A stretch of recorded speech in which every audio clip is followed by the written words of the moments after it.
It all starts with Eren Yeager waking up from a nightmare, with Mikasa by his side, always wearing that look like she's already seen the end of the world and wasn't impressed. He realizes something inside him has snapped. Patience? Gone. The town's complacency? Unbearable. While the adults wear their "that's just life" expressions, Eren wants more. He wants to break the fence and escape the pen. Meanwhile, the scout regiment returns. And honestly, nothing screams failure louder than a bunch of corpses and severed limbs. But for Eren, that's fuel. What's the point of living if you're not willing to die trying? Back home, he drops the bombshell. He's joining the military. His mom freaks out. Carla, pure panic. Mikasa, the emotional sphinx, shares her fear in silence. And Eren's father?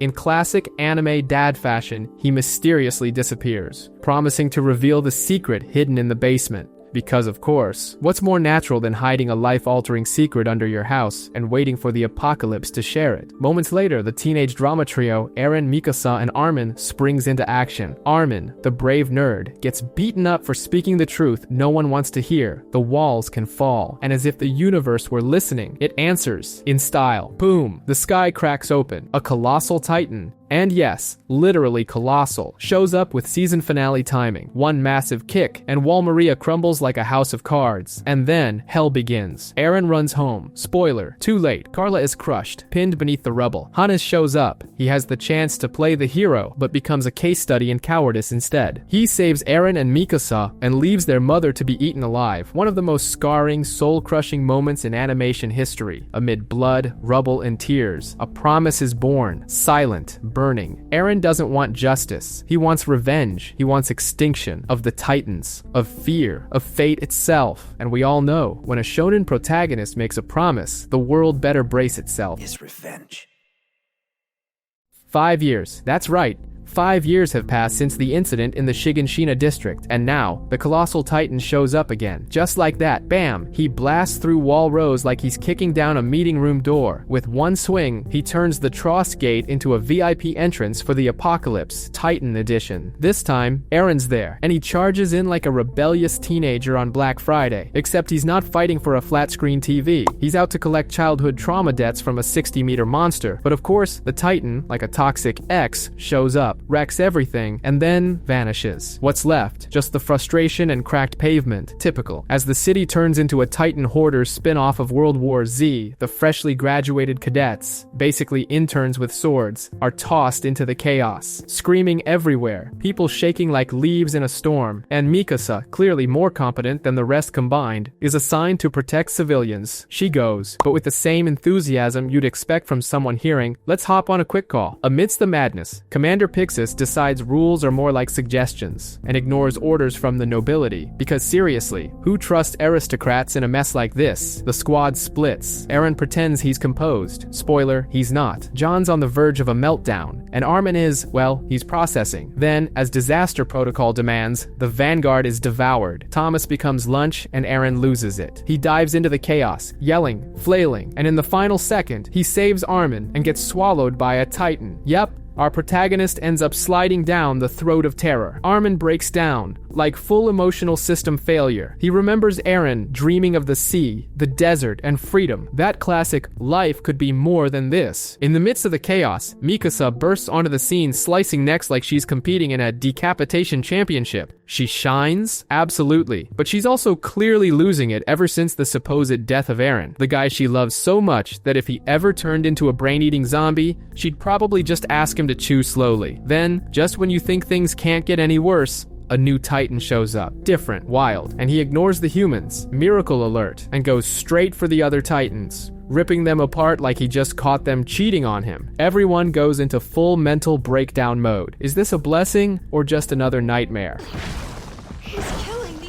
Armin, somehow still capable of thinking straight, suggests they try using the beast as an ally. The plan, lure the monster to HQ, where a horde of Titans is blocking access to the Gear's gas supply. A suicide mission that screams, Fast and Furious, Shiganshina Drift. But it's that or become Titan snacks. With John shaking, Mikasa shooting daggers with her eyes, and Armin doing his best to pretend he's in control. They ride the lift down, make noise, shoot, blind the Titans, and finish them off with strikes to the nape. John nearly loses it, But he steps up. Miracle 2.0. The mission works. They restock. For the first time in years, someone in this anime catches a break. But of course, it doesn't last. The oddball Titan starts getting eaten by the others. And Reiner, in a sudden burst of late-stage heroism, wants to save the thing. He might be the key, he says. The key to what? Exactly, no one knows. But then comes the biggest plot twist since I Am Your Father. From inside the Titan, Eren emerges. Yes, HIM, alive, whole. And apparently, he had turned into a Titan by accident. Or maybe he was just Airbnb-ing inside the creature's mind. Mikasa freezes. Armin and John are speechless, but there's no time to process, because the narrator drops the next bomb. The real problem now is the garrison regiment itself, who sees Eren as a freak, because of course, saving the world isn't enough. You've got to be hated for it too. So even after a win that should have been celebrated with beer and hot bread, what's left is fear. Hope has arrived, sure, but it tastes like a threat. The question now, will humanity know how to use this new weapon, or try to destroy it out of fear? So now the plan to save humanity was simple, at least on paper. Have the kid who turns into a giant monster lug a boulder the size of Levi's ego and plug the hole the Titans tore open in Trost's gate. Easy, right? Of course not. This would be humanity's first real counterattack in forever, or at least since the last time someone came up with a dumb enough idea to think Titans could be punched into submission. But because things can always get worse, Eren goes Titan and boom, it all goes sideways. The kid suddenly decides missions are for losers and flips into full King Kong meltdown mode, almost turning Mikasa into an afternoon snack.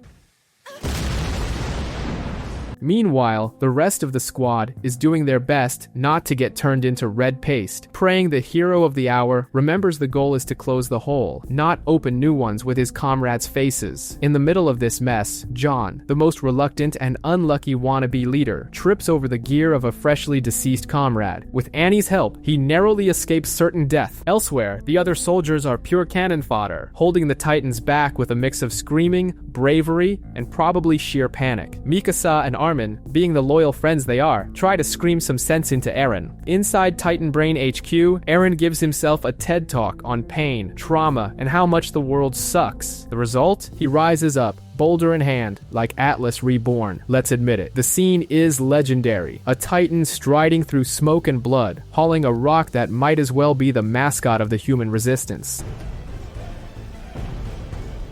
Ian leads the charge, shouting louder than the Titans, while half the squad bites the dust. But in the end, Eren slams the boulder into the breach and seals the gate.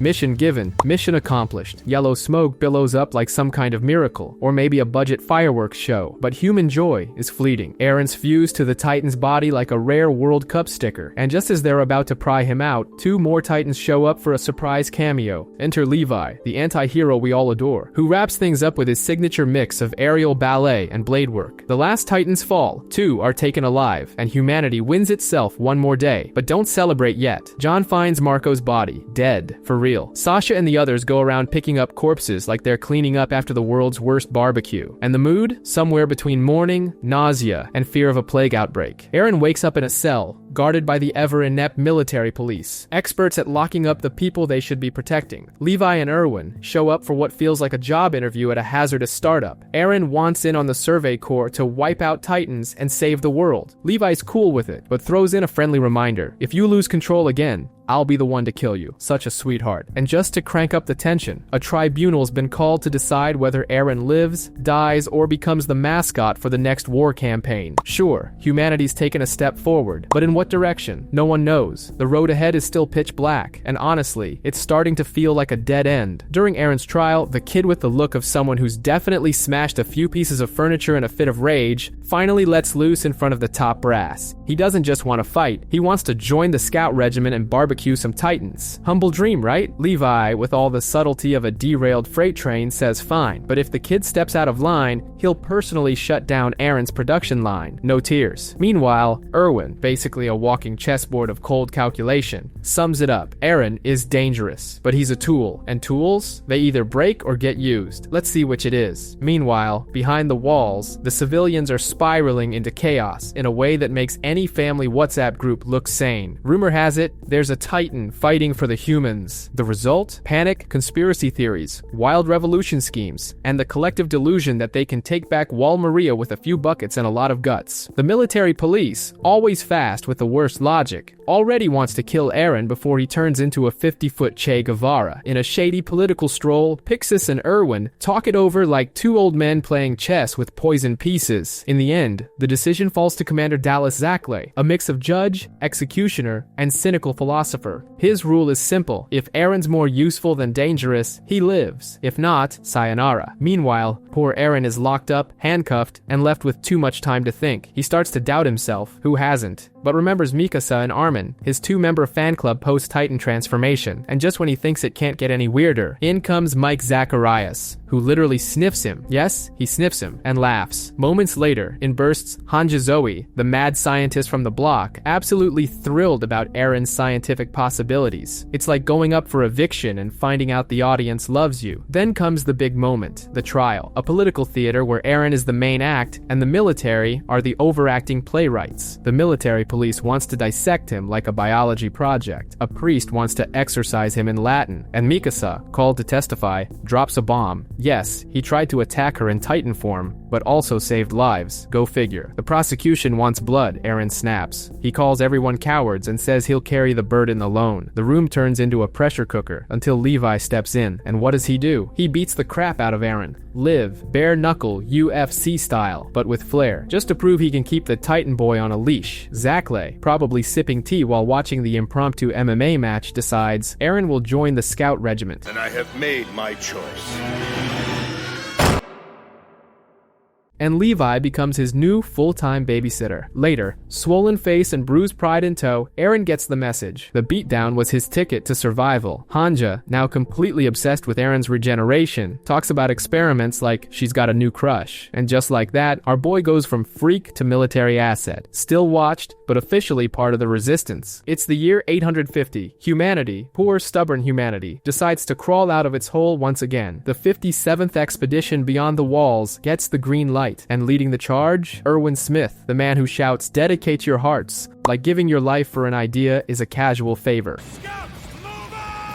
The troops follow, falling into formation, flares flying, tactics deployed. It's all very noble, until terror crashes the party. The mood, tense, like a hospital waiting room during a strike, but with more bravery and less medical attention. Armin and John finally step out of the background and prove they're more than just named extras. They're stepping up, taking responsibility. Hope, of course, doesn't last. Out of nowhere comes something strange. An abnormal Titan that couldn't care less about the soldiers and makes a beeline straight for the center of the formation. Ness and Sis try to play the hero card, but the real show begins when she arrives. The female Titan. Beautiful? Hardly. Fast. Ruthless. And with a brain sharper than most politicians. She cuts through everything in her path, but not randomly. No, she's got a target. She spares Armin. Yes, Armin. The Titan even does a "Hey stranger," lifts the mask, and gives him a peek. And that's when he pieces together the puzzle no one wanted solved. She's like Eren, a human in a Titan body. And guess who she's hunting? That's right, our favorite brooding emo, Eren Yeager. Then comes the plan. Armin, John, and Reiner put on an Oscar-worthy performance. Swapping cloaks and pulling the old bait and switch, they nearly fool her. Reiner, who'd been all muscle and hero poses until now, barely makes it out alive. But as with every human tactic against a 15-meter killing machine with critical thinking skills, all it does is delay the inevitable. The female Titan runs again. No more games, no more pretending. She knows exactly who she's after, and he's under the protection of Levi's elite squad, the guy who slays Titans like he's slicing sashimi. This isn't paranoia. She's on a mission, and she knows exactly what she's doing. Everything falls apart for good. The female Titan goes full-on elite psychopath mode and shreds Levi's squad, arguably humanity's strongest unit, like they were paper dolls. What was supposed to be a well-coordinated mission turns into a bloody episode of a series of unfortunate events. Apocalypse Edition. Eren, fueled by a volatile cocktail of rage and guilt over a decision that likely got all his closest allies wiped out, goes Titan thinking he's about to fix everything. Spoiler, he doesn't. He gets beaten to a pulp, then snatched up like a scavenger hunt prize. The rest of the team is left more disoriented than a school field trip with no chaperone. They can only guess why she took Eren, maybe for some mystical, strategic, or who knows what reason. All they know is, she's no ordinary Titan. She's got IQ, tactics, and battlefield timing like a war-hardened general. Levi and Mikasa go full reckless rampage mode. Mikasa, impulsive as ever, throws herself into battle and nearly ends up a memorial name. If not for Levi, of course. He shows up uninvited and delivers an advanced crash course on how to weaken a killer Titan in 3 moves. He manages to rescue Eren. She falls, but victory tastes like iron iron and blood. The forest turns into a graveyard, and the silence is suffocating. On the way back, the drama hits a new peak. Dieter, clearly unaware of the concept of self-preservation, tries to recover the body of his friend Ivan. Because yeah,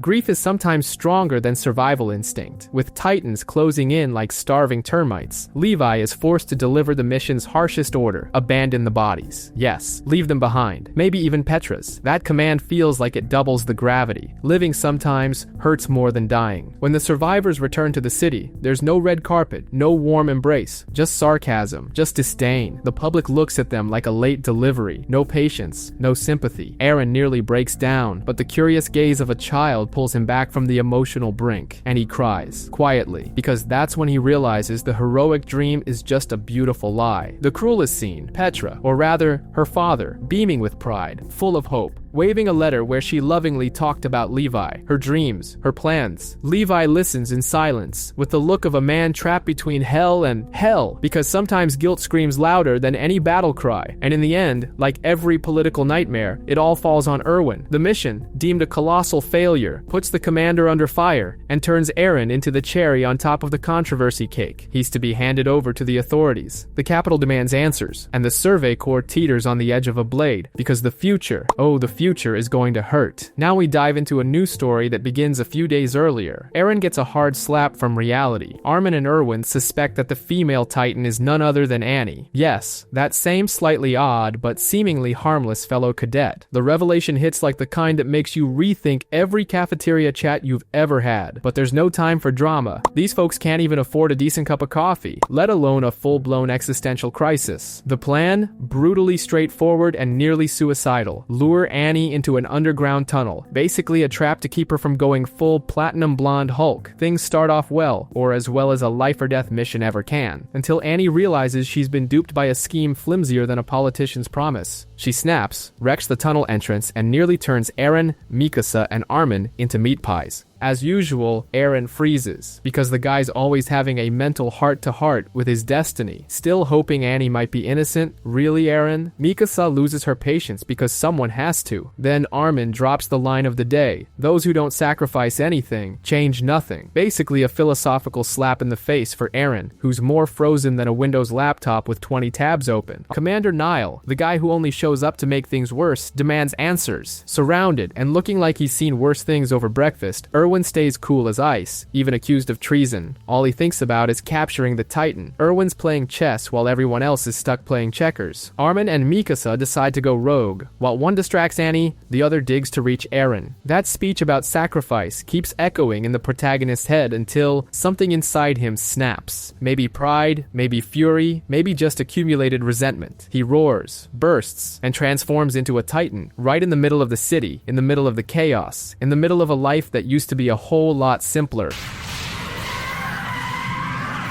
Now we're talking. No brakes, no filters. Eren charges in. Annie tries to escape, but Mikasa, our relentless avenger, blocks her path with a look that screams, "Don't even try, sweetheart." It's over, Annie.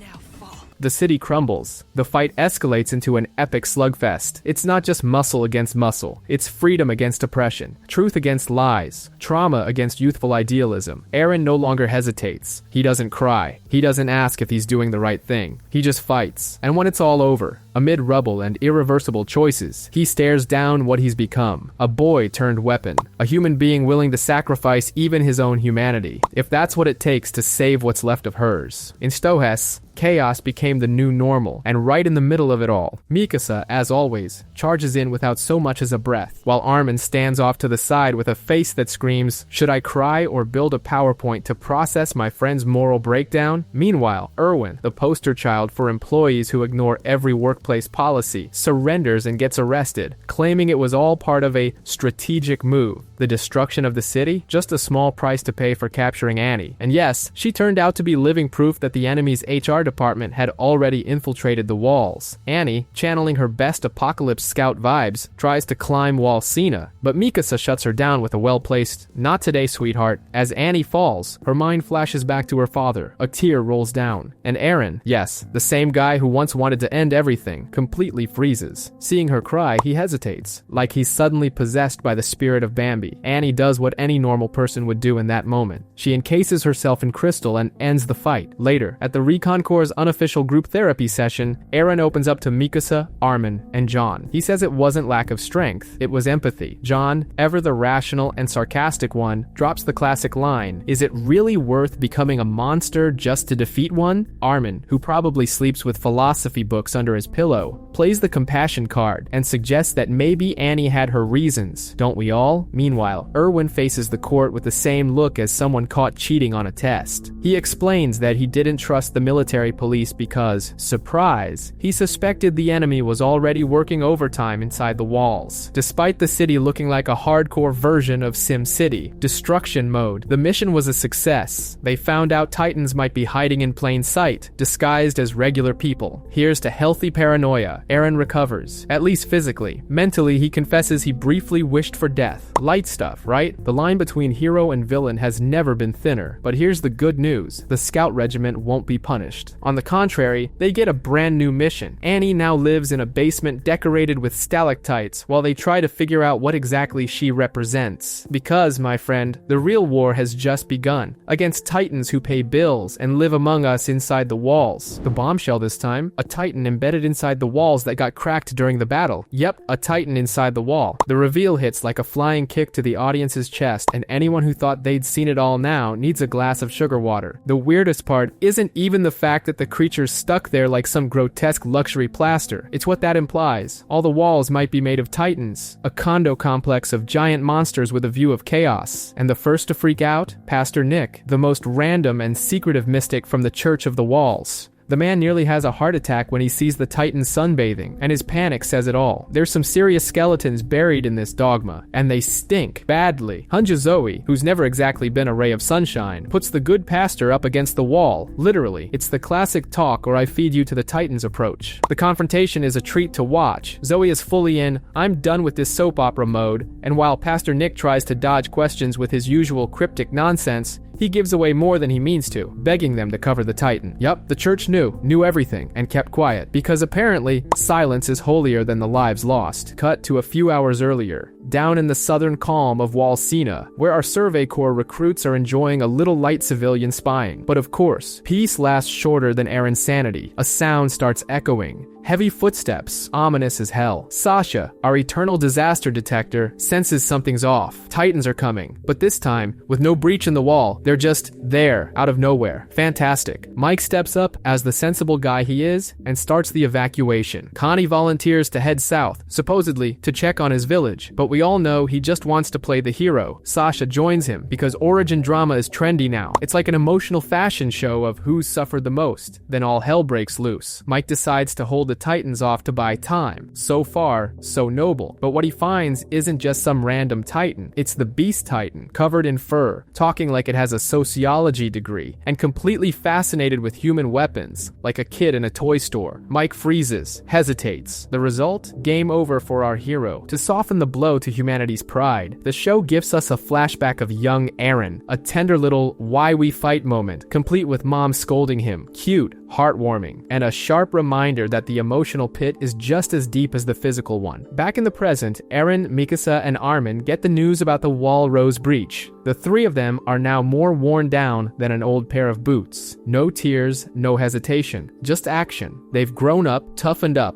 and completely lost the ability to be shocked by how consistently messed up the world is. It all wraps up with the recruits spreading out to warn civilians. Sasha heads to her village, because of course it had to be her village, right? This show loves a bit of geographically convenient drama. And so, between flashbacks and increasingly disturbing discoveries, the message is clear. No one understands a damn thing about this world. And the worst part, that was just the beginning. Information starts shaking the entire reality inside the walls. But first, let's talk about one of those sadistic winter training sessions that only make sense in the Attack on Titan universe. The cadets are thrown into a snowstorm so brutal even Frozone would throw in the towel. In the middle of this icy little bonding experience, three go missing: Krista, Ymir, and Daz. Eren, ever the champion of recklessness, is ready to dive headfirst into the snow to rescue them. But the commanding officers, true paragons of questionable logic, declare no one moves until sunrise. The mood among the cadets? More tense than a homeowner association meeting. Meanwhile, Meanwhile, Krista is on her Hero of the Century mission, trying to drag a half-frozen Daz down the mountain. Tagging along, Ymir, who never misses a chance to drop a truth bomb. You're not saving the guy, Krista. You're just sacrificing yourself to play the saint. Things heat up, verbally at least, because the temperature's still somewhere around minus 300. Then Ymir drops the real bomb. She knows Krista's little aristocratic secret, or rather, Historia's. That's right, the illegitimate noble who joined the cadet corps under a fake name to dodge a family scandal straight out of a soap opera. But even after the full-blown expose, Krista's determined to keep her promise. Save Daz. Ymir's solution, hurl the poor guy down the slope. Yep, when you don't have a plan, just improvise something that looks like attempted murder. Miraculously, Daz survives. Don't ask how. Logic sure didn't. After that comes a secret pact worthy of a reality TV finale. If Ymir ever spills Krista's secret, she swears she'll start using her real name. Touching, right? Now, cut to Utgard Castle. Out of nowhere, surprise attack. Titans come crashing in with all the grace of Black Friday shoppers. Chaos, screams, panic. And right in the middle of the madness, Ymir decides to drop the mysterious act and transforms into a Titan. Right there, in front of everyone. First conscious public transformation since Eren. And boy, was it dramatic. Run away? Nope. Ymir jumps into the brawl like it's the UFC finals.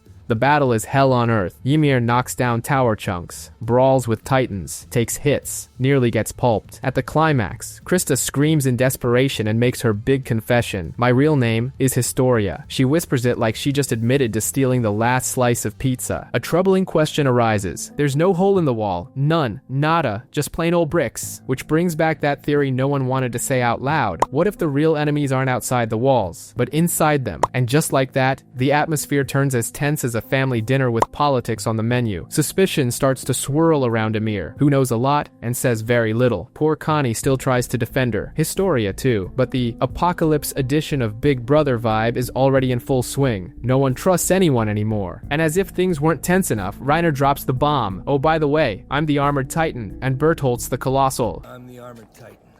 He's the Colossal.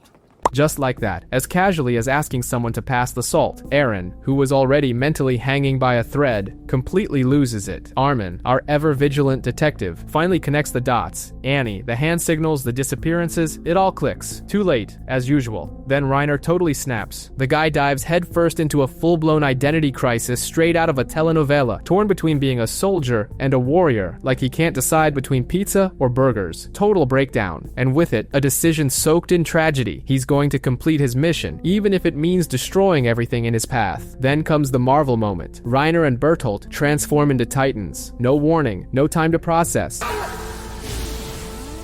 And Eren, he has to quit crying and switch into slap some sense and fight mode. Eren faces the two traitors, eyes burning with rage, heart shattered by betrayal. Now, my friend, it's a no-holds-barred brawl till the last breath. And peace? Oh, that's just an urban legend by now. Now, the battle that could determine the fate of humanity begins. The Colossal Titan swallows Ymir. Hanji and the other soldiers charge forward in an attempt to strike, but the Colossal releases a massive burst of steam, injuring several troops and preventing any further attacks. In the background, it's now Eren versus the Armored Titan, muscle against armor. The Armored Titan gains the upper hand in his fight with Eren, even with help from his adoptive sister, Mikasa Ackerman, due to his greater experience as a Titan. However, Eren employs hand-to-hand combat techniques he learned from Annie during their training days, allowing him to inflict serious damage on the Armored Titan. Eren listens when Armin pleads for him to retreat back to the wall for his own safety. As the Armored Titan strikes again, Eren applies fighting strategies advised by Hanji to overcome his physical disadvantage. He nearly succeeds in decapitating the Armored Titan and pulling Reiner out from inside, but just then, Reiner lets out a roar for help, and the Colossal Titan begins to disintegrate and comes crashing down toward Eren and the Armored Titan. He crashes to the ground, releasing a massive cloud of steam. The Armored Titan breaks free and pulls Eren from his Titan form, a scene straight out of a Freddy Krueger nightmare. While Bertholdt carries Ymir, still unconscious. She probably got a bit roasted inside the Colossal Titan. He uses a stolen omnidirectional mobility gear to escape with the Armored Titan. Erwin soon arrives with reinforcements, but it's already too late. Hanji speculates that Reiner and Bertholdt might head head toward the nearby forest of giant trees to safely rest until nightfall. After all, there's nothing quite like a break in the Titans' paradise. Assuming their goal is to get beyond Wall Maria, Eren and Ymir regain consciousness in the forest as their bodies begin regenerating lost limbs, while Reiner and Bertolt tend to them. The scout regiment sets out toward Walrose to prepare a rescue mission. The plan is set in motion, but the lack of proper preparation takes its toll. Chaos reigns on the battlefield, and not the fun, party gone wild kind of chaos, but the apocalyptic with a side of shonen drama variety. In the middle of a forest that looks like it got steamrolled by a hurricane, the armored Titan dashes through, carrying Eren like an overdue Amazon package. The setting? A rotating feast of hungry Titans, all drooling and ready for some overtime at the human buffet. Erwin, the only one with 2 working brain cells, one of which is screaming, "Do something," gives the most desperate command: follow the Titans. Go, my champions. Use those freaks as bait, genius or insanity. Meanwhile, Mikasa, our no time for feelings heroine, charges in with the grace of a bulldozer, but in the middle of the slaughter, who shows up? Ymir, in full drama uber mode, carrying Historia. Mikasa's ready to go full murder mode until Armin grabs her by the collar, mentally going, "Chill girl, Ymir's a mess too, just look at her, hasn't slept in 3 seasons." Then the raw truth hits. Ymir's in full survival mode. Did she kidnap Historia? Yes. Was it for love, loyalty, or an old promise? Nope, darling. Pure fear. She just wanted to use Historia as a bargaining chip with Reiner and Bertolt to avoid becoming Titan Chow. Zero heroism, maximum self-preservation. But Historia, tired of being sidelined every damn season, steps up. "I'm your ally, got it? Even if you're an emotional train wreck." And that hits Ymir hard. Hard enough that she keeps siding with the traitors. But now her conscience is heavier than Titan armor. Meanwhile, in the existential crisis corner, it's Armin. Who else? Stepping up for a 1 versus 1 verbal showdown with Bertolt. No blades, no grappling hooks. Just raw talk, guilt, betrayal, twisted friendship, all served straight to the soul. And the big guy feels it. Admits he's living a lie that weighs like cement, but no time for emotional group hugs. Explosions keep coming. Then comes All or Nothing, part 85. Erwin, down an arm, literally, leads a suicide charge against the Titans. He yells that throat-ripping classic, "Devote your hearts." Eren's right in front of you!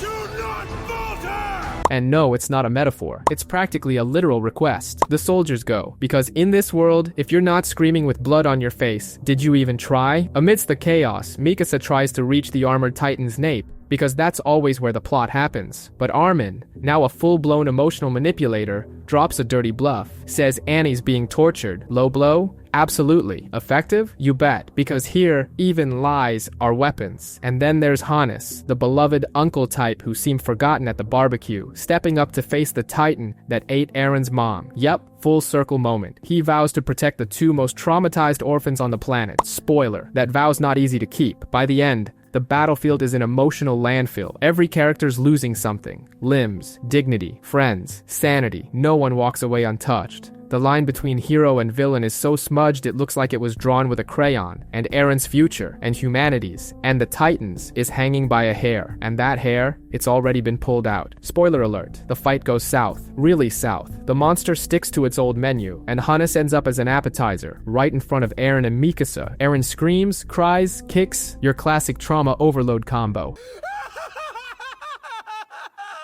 Mikasa, half dead herself, crawls over to him and drops a speech worthy of a soap opera finale. "Thank you for always being there. You gave me a home. This smelly scarf means the world to me." She's 1 heartbeat away from proposing. Eren, drowning in guilt, rage, and teenage drama, does what he does best. He screams. But this scream, my friend, this one was different. It came with a DLC. The Titans hear it, freeze, and then decide to chow down on Smiling Titan. Yep, Eren just got Titan Wi-Fi. He activated the infamous Coordinate, a secret power that comes bundled with protagonist-level trauma. Reiner and Bertolt watch the scene with the same expression you'd have if your rent tripled overnight. The Survey Corps uses the chaos to make their escape. Ymir shares a long look with Historia, says, "I'm giving back what I took," probably a clunky metaphor for freedom, guilt, or something equally heavy, and vanishes. Silent, stylish, and full of dramatic weight. Back at the wall, everyone's trying to wrap their heads around what just happened. The grief, Eren's powers, the shocking truth that Titans are people, Connie connecting the dots way too late. remembers Ragako village. The realization hits. Hanji and Erwin theorize, grasping at explanations but unable to deny the obvious. They're all trapped in a medieval episode of Black Mirror. Eren feels the weight of their stares. Everyone's counting on him to save the world with nothing but rage and yelling. He faces them, swallows his tears, and makes a vow. He'll master the coordinate, retake Wall Maria, and hunt down Reiner. The boy who used to just cry has now become the symbol of hope. And Erwin, ever the bearer of bittersweet truths, delivers his final thought. They lost many, but they've made progress. They're closer to the truth. And beyond the walls, something big, filthy, and far more sinister awaits. Because yes, my friends, ignorance may be a wall, but every wall eventually cracks. The new Levi squad is stationed at a base. Eren is undergoing a hardening experiment, and it goes horribly wrong. And we mean really wrong. He emerges half-formed, bloodied, looking like a Titan cosplay gone terribly off-script. Hanja, a little too thrilled by the grotesque transformation, brushes off Moblet's panicked warnings, while the team's morale begins to falter. Meanwhile, Historia opens up to Eren. She speaks about Ymir with striking maturity, raw and honest. Then, reality hits hard. Pastor Nick is found dead, tortured, brutally. Hanji, fueled by a sharpened sense of justice, and probably way too much coffee, storms off to confront the military police. And surprise, the government and the church are rotting from the inside out, like some long-abandoned alchemist's lab. What we suspected all along starts to take shape. Something's very wrong behind the walls. Things escalate quickly. Erwin is arrested, the Survey Corps becomes a political target, and the government demands Eren and Historia on a silver platter. Levi takes charge, running the team like they're in a spy thriller. Everything precise, everything calculated. But mid-escape, their two key assets are kidnapped, and nothing stirs the pot like unresolved trauma. Kenny shows up. Yep, that Kenny, the psychopathic gunslinger from Levi's past, with a whole squad of shooters and that twisted grin of a man who's wrecked more than just furniture. What follows is urban warfare. Bullets, blades, and drama. The conspiracy finally gets a face, or at least one of them, and his name is Kenny Ackerman. Buckle up. Peace is dead, and the political plot has been born, and it's going to hurt. The capital hangs by a thread, and no, it's not Erwin's hair. That ship sailed long ago thanks to stress. Branded a traitor, like the villain in a soap opera, Erwin receives a death sentence. This is the climax of the standoff between the high-ranking officials and the few soldiers still clinging to the idea that the world can be saved through sheer courage and maybe a touch of madness. As the suits raise their glasses of fine wine to celebrate the supposed downfall of the scout regiment, Karma makes a grand entrance. Word spreads that Wall Rose has fallen. Refugees are supposedly pouring into Wall Sina, but guess what? The gates are shut tight by direct order of the government, and right in the middle of this mess, one soldier grows a spine and says no to the idiotic order. But wait, it was all just a grand piece of theater. Erwin, Zachary, and Pixis were the masterminds behind the show. The whole thing? Fake news for a noble cause. The goal? Expose the rot at the core of the system, and it worked. Turns out the king was just a glorified puppet in a royal cosplay. A bloodless coup takes down the old order, though not without a generous dose of secondhand embarrassment. Zachary steps up as the new head honcho, promising a fresh regime. Whether he'll deliver is anyone's guess, but he definitely practiced that victory speech in the mirror. Meanwhile, Flegel Reeves, who until yesterday could barely hold a spoon, becomes the face of the resistance. He calls out the injustice of his father's murder and gives the press a much-needed jolt. And for once, the media does its job. The truth finally reaches the people. Shocked and stirred, the public begins to question their leaders. A miracle. Erwin, caught between triumph and moral hangover, confesses to Niall that his crusade wasn't all about patriotism. It was driven by a personal dream.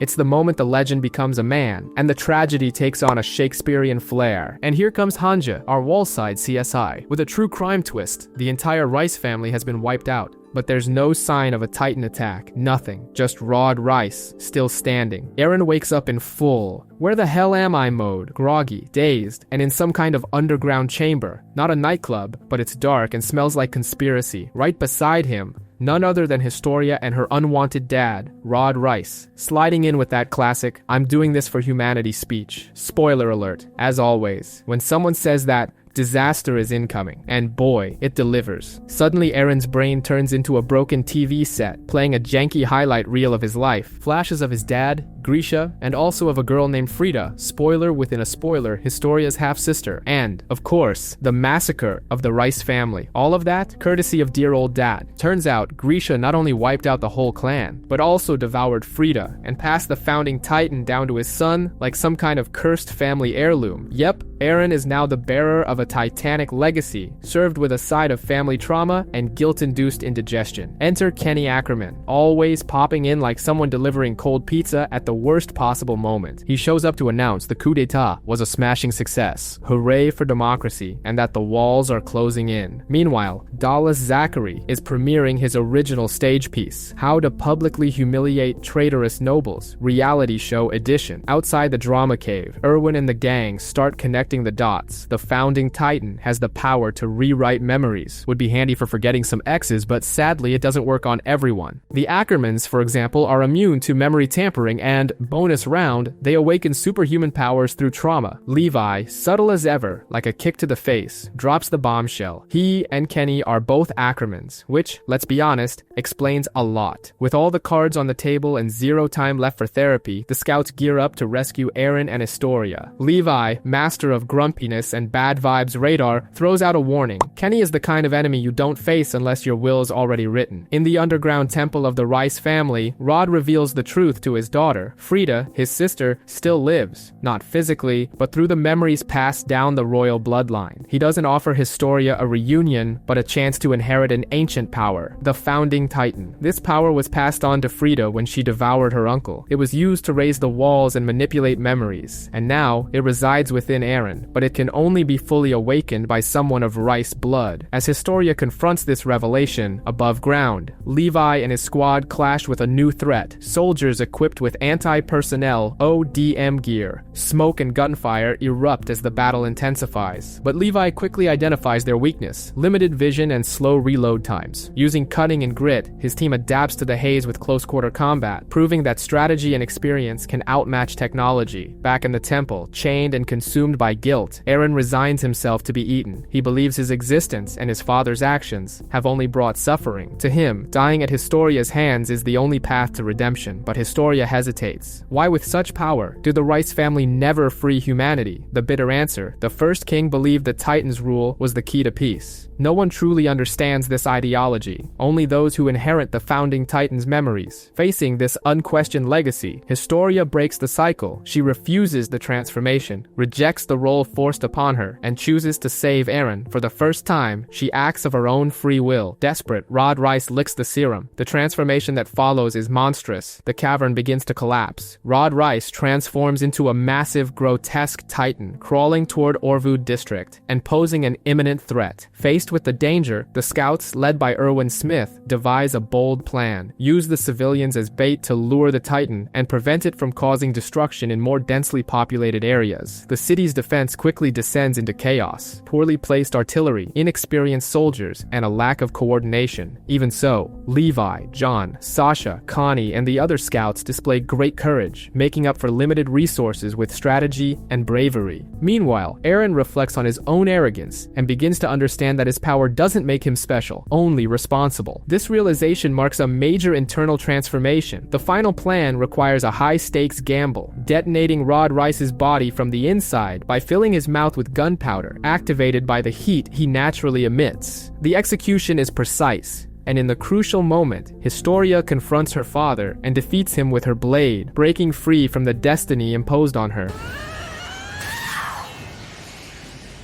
After the battle, she declares herself the true queen before the people. In the end, Levi finds Kenny at death's door. Their reunion is brief, silent, and heavy with unspoken meaning. Now we discover what happened to Marco. He overheard the words about his friends being titans. Terror sets in. His comrades had been hiding a deadly secret. Reiner, unstable, switches between soldier and warrior. Marco begs for answers. Annie, reluctant, is forced to remove Marco's omnidirectional mobility gear. Reiner's order weighs heavily, and her hesitation crumbles under pressure. Defenseless, Marco is devoured by a titan. His screams haunt the consciences of all three. Later, scarred by loss and inner conflict, Reiner and Bertolt join Zeke. The mission remains: capture Eren and annihilate humanity within the walls. In Shiganshina, the scout regiment throws all their strength into a new battle. They believe they've struck a decisive blow against Reiner, but relief is short-lived. He survives by using a nerve-based consciousness transfer technique, an extreme and previously unknown ability. In response, Bertolt is launched into the battlefield and transforms into the colossal titan, incinerating everything around him in a devastating explosion. Armin, desperate, tries to reach whatever whatever humanity is left in Bertholdt. He speaks of Annie, of the past they once shared, but Bertholdt no longer hesitates. Coldly, he declares that everyone inside the walls must die, even those he still holds dear. On the other side of the battlefield, the Beast Titan emerges as a devastating threat, hurling stones with crushing force, obliterating soldiers and sowing chaos. Realizing the danger, Levi orders the evacuation of the horses. Erwin, Levi, and the remaining recruits find themselves trapped. On one side, the Colossal Titan. On the other, the destruction wrought by the Beast Titan. With few options and heavy losses, Erwin contemplates retreat, but knows it would mean total defeat. He then confides his personal dream, uncovering the truth hidden in Eren's basement, a dream he must now forsake for the greater good. When he sees a soldier's horse bolt in panic, Erwin realizes he has lost control of the situation. It is then that he makes the most agonizing decision of his life, to lead the recruits in a suicidal charge to distract the enemy and give Levi a chance to take down the Beast Titan. Erwin Smith leads the final charge. There are no plans, only faith. His cry, "Advance," cuts through the fear. Young soldiers ride straight into death. My soldiers ready!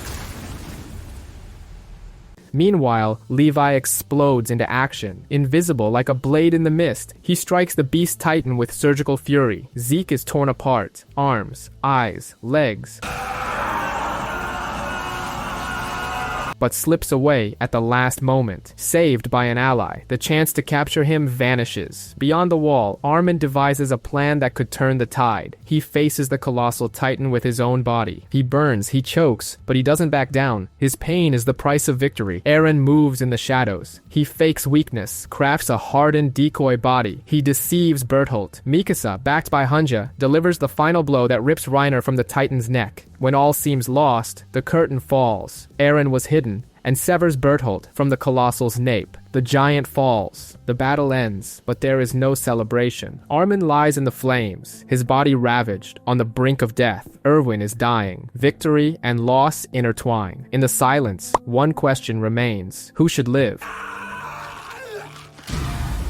Armin wakes up disoriented and in pain, struggling to grasp what has happened. It doesn't take long for the harsh truth to hit him. The battle in Shiganshina has ended, and only 9 members of the scout regiment have survived. He learns that it was he, not Erwin, who was chosen. Eren and Mikasa had defied Levi in a desperate attempt to save him, and in the end, it was Levi who made the final decision. The loss of Erwin weighs heavily on everyone, and Levi takes full responsibility, making it clear that he expects Armin not to regret this, nor to allow anyone else to. Now, Armin bears the power of the Colossal Titan. Still mourning, Levi, Eren, Mikasa, and Hunja head to the old Jaeger family home. There, they finally reach the basement. Wait, what?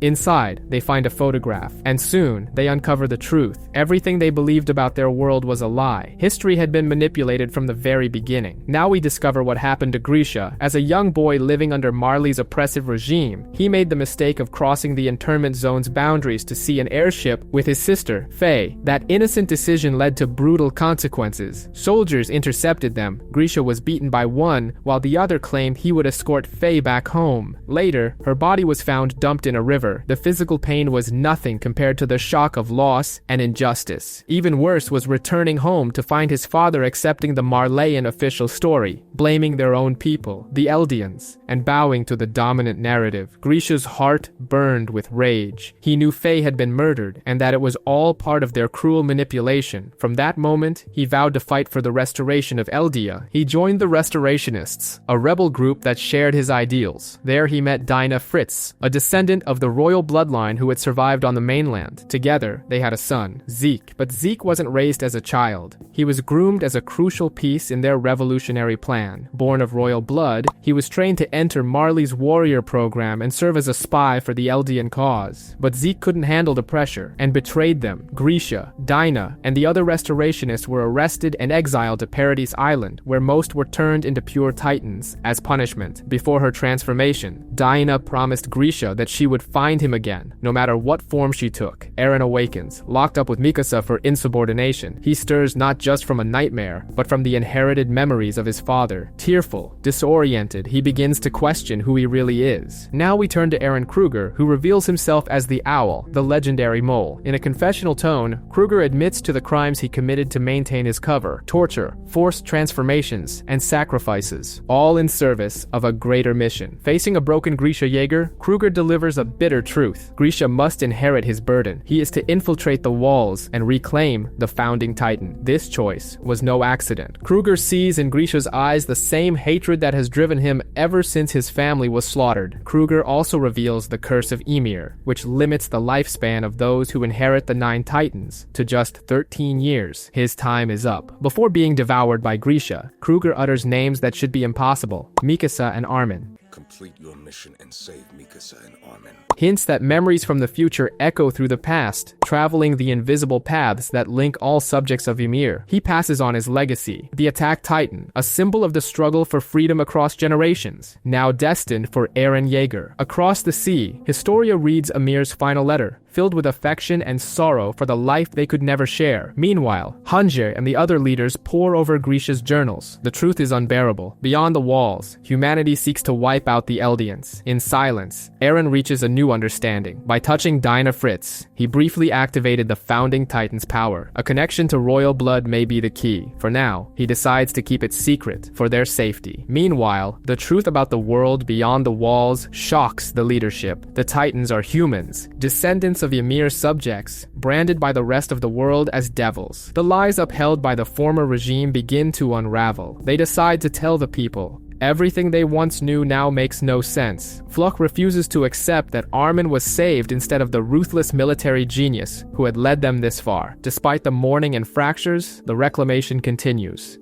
Wal Maria is free. 1 year later, the survivors return to the ruins of their homes. Now, they're ready to explore beyond Wal Maria. During the expedition, they come across a motionless titan, half buried in the earth, a silent reminder of the tragedy of the Eldians, transformed against their will. And then, the impossible happens. They reach the sea. It's a monumental discovery for everyone. But Eren knows, the real war has only just begun. Reiner is a man haunted by everything he's been through. Falco leads him to a hidden basement, where Eren, disguised as Kruger, is waiting. The reunion is tense and wordless. Falco is shocked to realize he unknowingly helped Eren. Meanwhile, on the surface, Willy Tybur delivers a grand speech before the world's leaders. He dismantles the myth of Helos, revealing that King Fritz had actually sought peace by isolating himself on Paradis Island. But now, the threat is real. Eren possesses the founding titan and could trigger the rumbling. That's why Willy calls on all nations to declare war. At the same time, Peak and Porco are lured into a trap, preventing them from transforming. It's part of a coordinated plan, though its mastermind remains unknown, unfolding in sync with Eren's movements. In the basement, Eren confronts Reiner and brings up the death of his mother. Crushed by guilt, Reiner confesses he pursued the mission out of pride, hoping to be a hero. He begs to die, but Eren, calm and collected, tells him they are the same, both driven by forces beyond their control. At the exact moment Willy declares war, Eren transforms. The stage erupts into chaos, amid screams and destruction.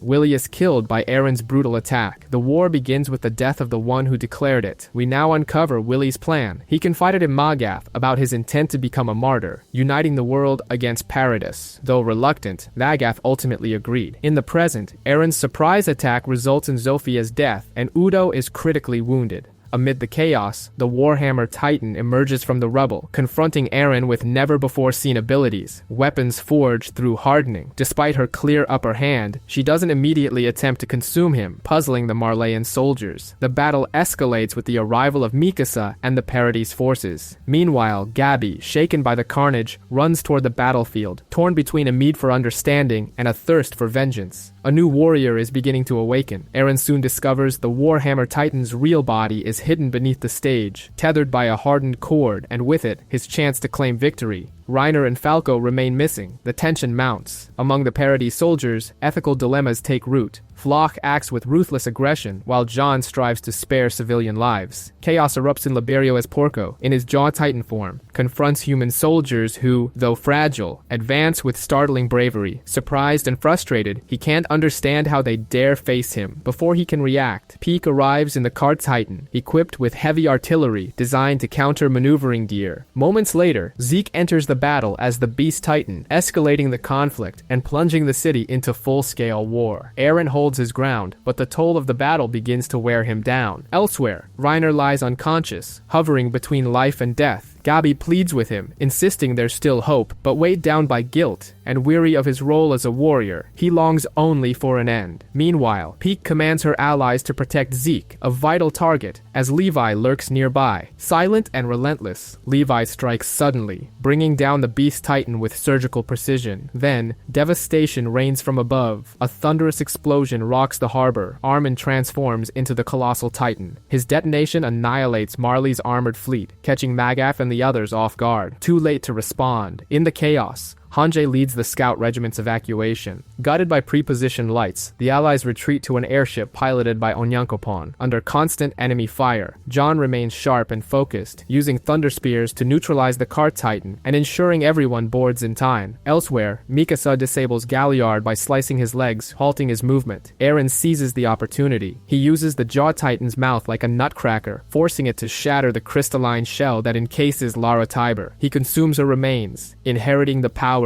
of the Warhammer Titan. Gabi and Falco cry out in despair,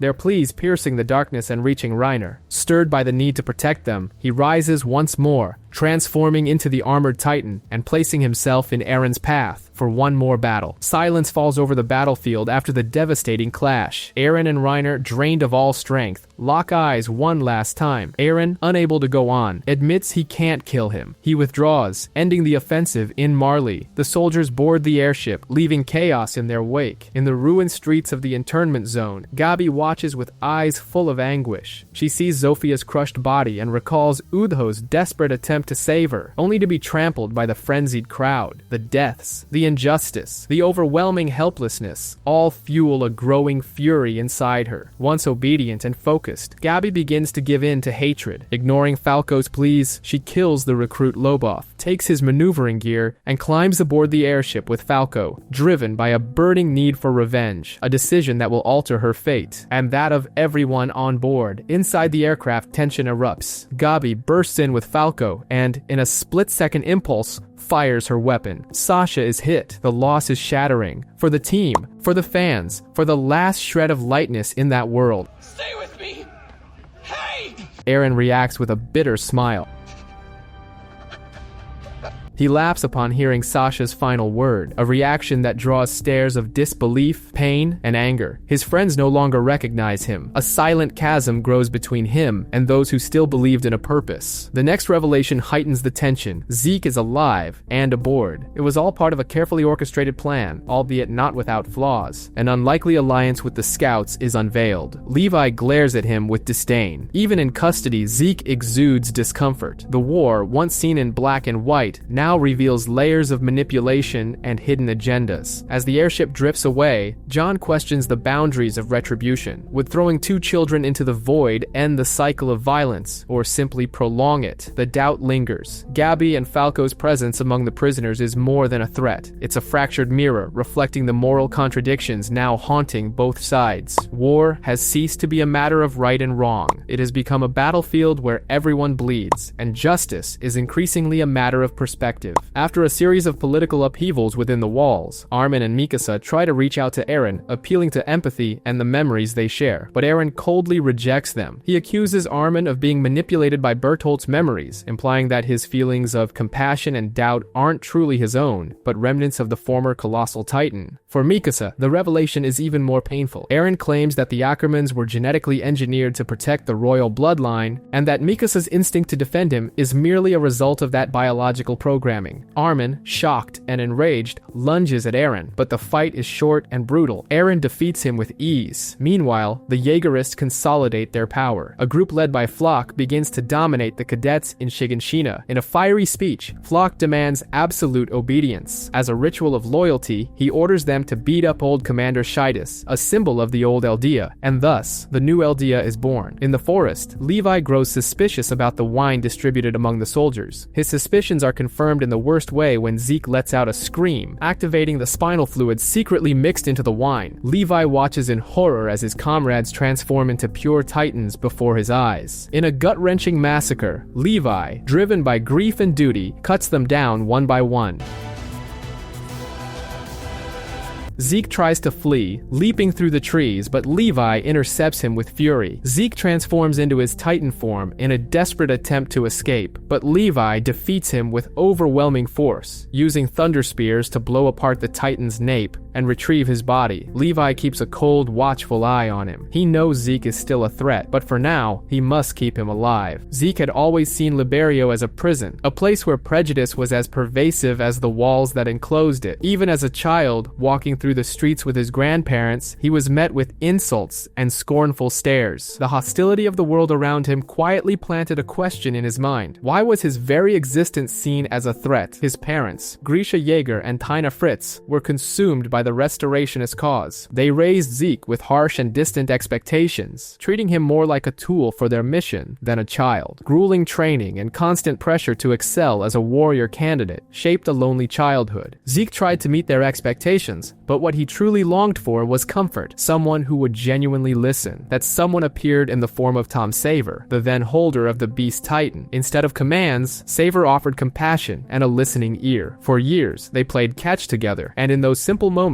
Zeke found peace and affection, a bond that gradually became more like that of a father and son. Saver also shared his own sorrow. He had lost his wife and son after his Eldian identity was exposed. In Zeke, he saw a chance to make amends for what he couldn't save in his own life. When Zeke learned that his parents were restorationists, he was overwhelmed by fear and responsibility. Saver persuaded him that by turning them in, he could protect himself and spare his grandparents from punishment. The choice was painful, but Zeke relented. He reported Grisha and Dinah to the Marleyan authorities, an act that changed his destiny and allowed him to remain within the system, now with strategic awareness. Saver also revealed to Zeke his discoveries about the founding Titan's power, the ability to rewrite Eldian biology. From this, a radical idea emerged, to prevent the birth of future subjects of Ymir. For both of them, it was the only way to break the cycle of suffering. Zeke came to see this euthanasia as salvation, not for the living, but for those yet to be born. Years later, when he met Eren, Zeke recognized the same emptiness and inner fracture. Their shared pain brought them closer, and although Eren didn't reveal his true intentions right away, Zeke believed they had forged a pact. United by their scars, they resolved to carry out the plan, to end the Eldian bloodline, and, with it, the legacy of the Titans. In the present, following a series of events on Paradis, Zeke triggers the Thunder Spear embedded in his body, causing a massive explosion that gravely wounds him and sends Levi flying. The ideological clash between Eren and Zeke reaches its climax in Shiganshina. Their dreams cannot coexist in the world they know. Now, all that remains is to fight, not just for victory, but for the belief in what they each see as the right path. Shiganshina turns into an all-out battlefield. The forces of Marley, Galliard, the Cart Titan, and the Beast Titan clash desperately against the Eldians of Paradis. Amid the chaos and destruction, Galliard is wounded, soldiers crawl through crumbling houses, and Armin struggles to regroup. Meanwhile, Zeke prepares to scream. Colt, in a desperate plea, begs him to wait until Falco is out of range. After all, the boy has ingested spinal fluid, but Zeke, despite claiming to understand brotherly love, lets out the scream. A thunderous sound echoes across the battlefield. Falco transforms. Colt is engulfed in the fiery blast of the transformation. Pixis, Nile, and all those who drank the tainted wine turn into pure titans, and horror spreads like wildfire. Mindless, Falco attacks Reiner. In a final act of sacrifice, Galliard intervenes to stop him. Eren runs. Determined, he charges towards Zeke, trying to reach him before it's too late, but Reiner intercepts him, triggering a brutal showdown. Just as Eren seems to escape and closes in on Zeke, now in human form, Gabi fires an anti-Titan rifle. The shot is dead on. Eren's head flies through the air in slow motion, but before it hits the ground, around, it's caught by Zeke. In that instant, everything changes. They are in the coordinate, a place where time does not flow normally. Zeke, with a calm and weary look, says it feels like he's waited years for Eren. There, he reveals his plan, to sterilize all Eldians and put an end to the cycle of suffering. Eren listens and refuses. Since he possesses royal blood, Zeke claims to have control over the founding titan Ymir. He breaks the symbolic chains of the vow renouncing war and attempts to carry out his plan. Even without Eren's consent, the young figure of Ymir, the founder, appears. Her demeanor is mechanical and silent. She seems to obey blindly, like a shadow without a will. But something is off. Zeke's control isn't as absolute as he believes. Zeke and Eren journey through their father's memories, hoping to prove that Grisha was a man consumed by obsession, one who destroyed his first family and used his second as a means to obtain the founding titan. Zeke believes this truth will free his brother from the same indoctrination, but Eren remains unmoved. His cold silence reveals an unshakable resolve. The turning point comes with the revelation that the attack titan holds the power to access future memories. Grisha didn't decide to destroy the Rice family of his own accord. He hesitated, but ultimately, he was influenced by visions shown to him by a future Eren. In case you've forgotten, you have your own reasons for coming. Eren is not merely an heir to fate. He is its architect, realizing what his son has become, and the role he himself played in that transformation. Grisha breaks down, begging Zeke for forgiveness. He pleads with him to stop Eren, warning of the terrifying future that lies ahead. In this emotional climax, the lines between victim and villain begin to blur. Despite Zeke's desperate attempt to reach him, Eren refuses. He claims he was born this way, someone who would never give up his freedom, even if it meant taking it from others. It isn't madness, it's resolve. In a childhood memory, young Eren already shows his longing to see the world beyond the walls, hinting that his free-spirited nature has been there all along. Moved, Grisha promises to show him the basement, unknowingly setting in motion a chain of tragic events. Zeke, stunned, tries to regain control, but realizes that he's been led all along. Eren knew exactly what to do to reach the coordinate. The narrative then delves into the origins of the Titan's power. We meet Ymir, a young girl enslaved by the Eldian Empire, marked by silence and suffering. After being falsely accused, she flees, is wounded, and ends up inside a mysterious tree, where she comes into contact with the source of all living matter, thus becoming the very first Titan. Yet her power is weaponized by King Fritz. Ymir builds empires, bears 3 daughters, Maria, Rose, and Sina, and even after death, she is forced to serve. Upon witnessing this past, Eren acts in a way no one has before. He doesn't command her. He acknowledges her. He tells her she is free, that she can choose. For the first time in 2,000 years, Ymir hesitates, and she chooses. She decides to grant Eren the power of the founding titan. The walls crumble. The colossal titans awaken. The rumbling begins. Eren connects to the paths and speaks to all subjects of Ymir, wherever they may be.